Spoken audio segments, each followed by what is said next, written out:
Bom dia, professor Matheus Pareios. Olha, o que está acontecendo com você? Está meio afônico? O que foi? Não, influência chinesa, né? Churrasco chinês.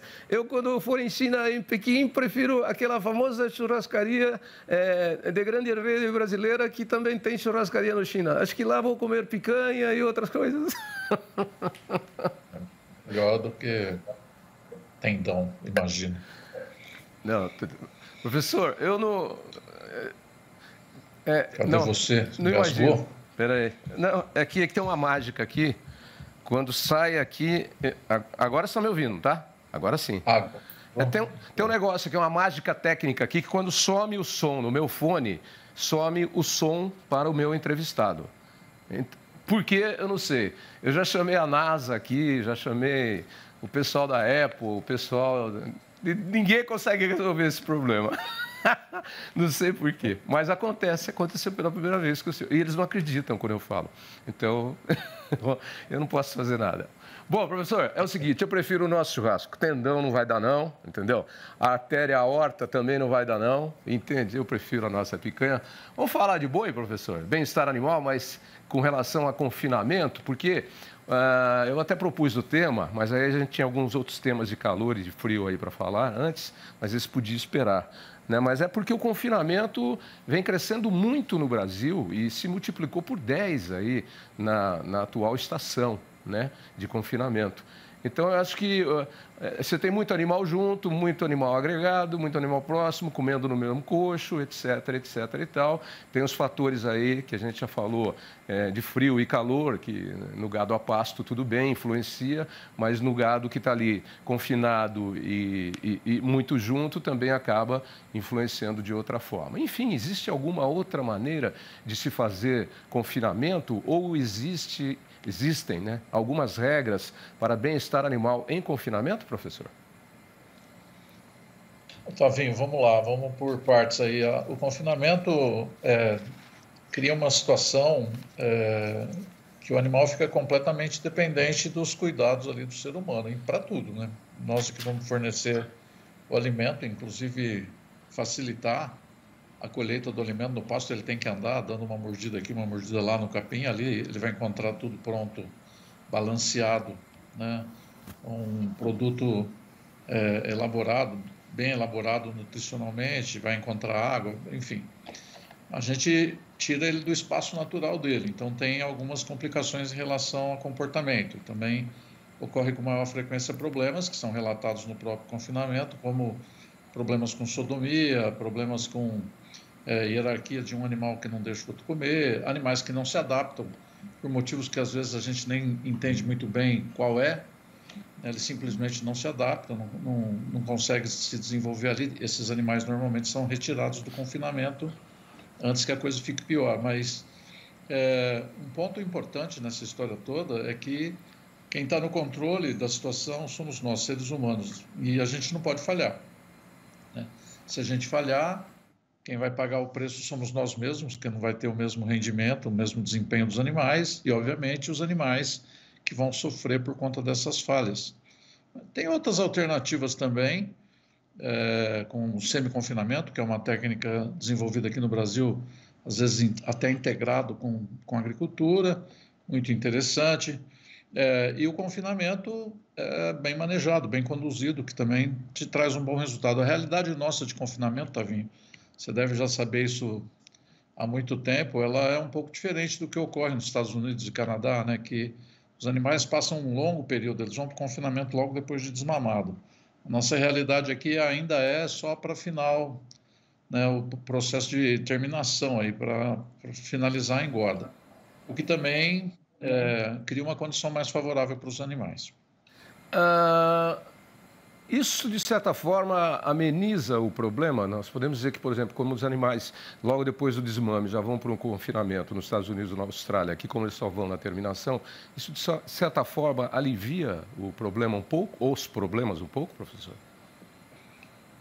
Eu vou colocar, depende como as coisas são conduzidas. Um ponto fundamental, que é objeto de crítica aí pelas ONGs de proteção animal, é que o confinamento tem esse caráter industrial, né? Que é uma produção em massa, o mínimo espaço, o máximo rendimento, né? E muitas vezes desrespeitando aspectos da biologia desse animal, o bovino, né? Então, se pensar por esse lado, com certeza você tem um argumento forte para dizer que o período de vida o maior período de vida dele ocorre no pasto, numa condição mais próxima do que seria natural, o que não é verdadeiro, como esses sistemas que confinam desde a desmama, né? Outro dia eu falei aqui da produção de leite lá do pessoal do Grupo Cabo Verde, que é um exemplo. Nós estamos falando de bem-estar animal em relação à produção de leite, facas leiteiras, e surgiu a ideia que o senhor trouxe para cá, que é de, inclusive, a gente falar de bons exemplos, bons casos. Então, não vamos falar do que está errado. Tem gente fazendo bom confinamento no Brasil, com técnica nova, tecnologia nova. Tem, professor? Tem, e tem avanços. Os avanços, muitas vezes, não são bem equilibrados, né, Tavinho? A gente tem avanços importantes aí na área de nutrição, né? Tem avanços importantes também na toda a parte de saúde dos animais, embora algumas das estratégias ainda usadas vão contra hoje um princípio que é a redução do uso de antibiótico. Ainda tem muita gente fazendo esse uso de antibiótico prevensivo, que é criticado do ponto de vista da saúde humana e animal também, por conta da resistência bacteriana, mas a gente evoluiu bastante. Uma coisa que caminha um pouco atrás, avança, é até a minha área de atuação, né? Avança um pouco mais lento, é a inovação em processos, né? No que diz respeito ao manejo, à condução do trabalho com os animais. Nisso a gente ainda está, vamos dizer, caminhando em passos um pouco lentos, mas eu vejo que evolui, né? Tem evolução, e espero que num futuro próximo a gente possa trazer uma informação assim mais otimista, que está tudo 100%. Não está tudo 100%, mas estamos caminhando para isso. Eu acho que tem conhecimento, tem tecnologia disponível para chegar numa boa equação aí que colabora aí com uma produção boa, alta produção, com qualidade, mas também com respeito ao bem-estar dos animais. Bom, que não está 100%, não está, mas mesmo quando está 100%, a gente consegue melhorar. O processo evolutivo e de melhoramento das coisas e dos métodos, ele é constante, né, em qualquer tipo de atividade. E quem estaria num bom caminho hoje, como eu citei o pessoal do leite lá, do Grupo Cabo Verde, quem estaria num bom caminho de confinamento hoje? Eu estava conversando com o pessoal da Acrimate uma vez, no jantar de fim de ano que eu fui lá, e o Marcos Jacinto me explicou algumas teorias novas, algumas coisas novas que estavam surgindo de uma pecuária nova, inclusive no confinamento, deixando de lado alguns conceitos antigos. E a gente tem muita gente com cabeça diferente hoje, né? Dá para dar um exemplo, professor? Olha, eu não... Assim, eu vou trazer um exemplo e falar, olha, essa é a situação que pode servir de modelo. Não, eu acho que nós temos bons exemplos de como avançar nesse processo, né? Então, tem uma série de empresas que estão preocupadas no desenvolvimento de fazer as coisas da melhor forma possível, com respeito ao meio ambiente, respeito aos animais, obviamente focado também numa resposta produtiva e eficiente. Uma coisa, Tavinho, que você tem que levar em conta, você me pede para te dar um bom exemplo num momento complicado, sabe? Lembra que não é nem um mês atrás, semanas atrás, o confinamento estava dando prejuízo para todo mundo, né? Como é que você vai pedir para investir em tecnologia? Com ou sem tecnologia, ele estava dando prejuízo, né? Então, é complicado, porque essa questão econômica, ela tem um papel importante em tudo isso. Mas eu vou trazer alguns exemplos aqui. Confinamentos que têm um sistema de prevenção de poeira, né? Um sistema de prevenção de barro, de formação de lama. A gente já até falou sobre isso aqui. São vários no Brasil, alguns num estágio mais adiantado, outros em processo de implementação, porque o custo é alto, né? Nós não podemos ignorar isso, né? E eu diria que o trabalho deve ser analisado tudo isso desde o princípio, né? Para não ter que fazer correção no meio do caminho. Então, tem vários. Aqui tem o Campo Grande, eu não lembro os nomes dos confinamentos. Em Barretos tem um confinamento bem interessante, com algumas práticas bem interessantes, o pessoal do MFG, o pessoal lá do Bom Bife também, um confinamento bem interessante, que eu diria que está num bom caminho. Muito bem, então tá aí. Parabéns aos que estão no bom caminho e sejam bem-vindos aqueles que querem também entrar no bom caminho do confinamento. Professor, eu lembrei, quando foi? Foi ontem. Ontem eu passei já tinha dado a notícia aqui, mas eu passei para a Band News FM também. A balança comercial brasileira aí teve um novo superávit fantástico no mês de setembro. E a expectativa do governo é que ela feche com um superávit seguido de 12 meses, ou seja, em um ano, no final do ano, de 93 bilhões de dólares. E 45% disso vem do agronegócio. E um dos itens que tem crescido muito na exportação de produtos do agronegócio brasileiro é o boi em pé, o boi vivo. E eu espero que a gente já comentou sobre isso aqui, e eu espero que as técnicas de transporte e cuidados para o bem-estar desses animais também tenham aí evoluído e melhorado, né?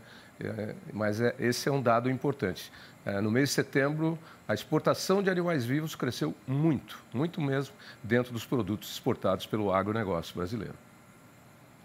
Esse é um tema complexo, polêmico, que gera muita crítica também. O Brasil, como a Austrália, os maiores exportadores de animais vivos, o Uruguai também, mas mais ovinos, tem recebido críticas contundentes em relação a isso. Mas tem que entender, Tavinho, que o processo, a comercialização é um negócio entre quem quer comprar e quem quer vender, certo? Então, é óbvio que se eu fizer uma análise que se eu implantar um pátio industrial, ampliar a nossa indústria, exportar mais carne do que boi vivo, isso traria mais benefício para o Brasil do ponto de vista de exportação de produtos acabados, né, e não de matéria-prima. Mas não é sempre assim que funciona. Tem gente que quer comprar matéria-prima e não produto acabado. Então, cria essa oportunidade de mercado aí. Tem que entender que isso existe e, como você bem falou, encontrar a melhor forma de fazer isso para não ficar isento dessas críticas. Muito bem. Para terminar, torceu para quem ontem? Para o Inter ou para o Fluminense? Rapaz, você não vai acreditar, eu dormi na hora do jogo, eu nem vi o jogo, fiquei sabendo. Perdeu um jogão, perdeu um jogão. Os gaúchos... Mas eu estou torcendo para o Fluminense pelo que aconteceu, né? Pela história deles aí, que foi muito bonita, uma recuperação muito importante. É isso aí. Ó, e hoje, hein? É o meu Palmeiras ou vai ser Boca Juniors? Ou vai dormir de novo? Só vai ver o resultado. Aí não tem como... Mesmo que eu fosse corintiano, eu ia torcer para o Palmeiras, entendeu? Amém.